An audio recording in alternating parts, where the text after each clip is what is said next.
First question po, kamusta po yung bisita kay Tatay Digong and how is Tatay Digong now? Yes, una-una, yes, okay lang yung visit. Na-late kami kanina, so 30 minutes late kami. So isang oras na lang yung nagawa namin sa pagbisita namin. And pagdating namin, nag-aantay na siya. And masaya siya nung nakita niya kami kasi alam niya na nandun kami to celebrate pre-birthday with him and with my mother.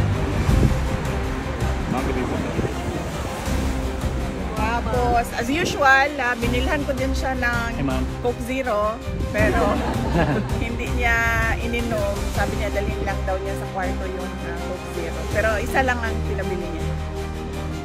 Meron daw ba kayong mga news from the Philippines na na-share sa kanya at ano yung mga reaction niya sa mga news na dala-dala niya?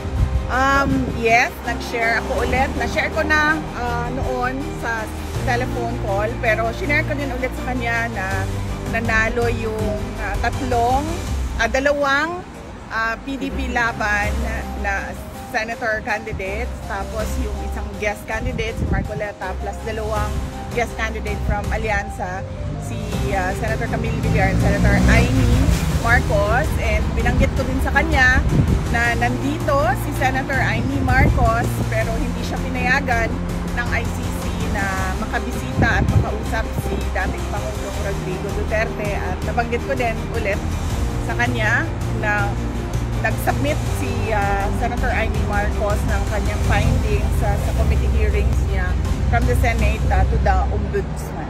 Ano po yung reaction ni Presidente?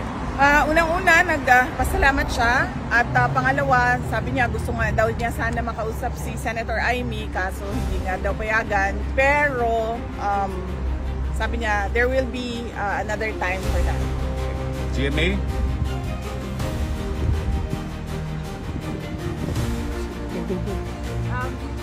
Bukod po dyan, 88% po ng respondents sa SWS survey ang nagsabing mahalagang harapin nyo ang impeachment at sagutin ang mga aligasyon. Para raw malinawan ang publiko at malinis ang inyong pangalan. Ano po ang masasabi niyo sa ganitong pananaw? Oh, I totally agree. Kasama ako dyan sa 88% na yan na nagsasabi.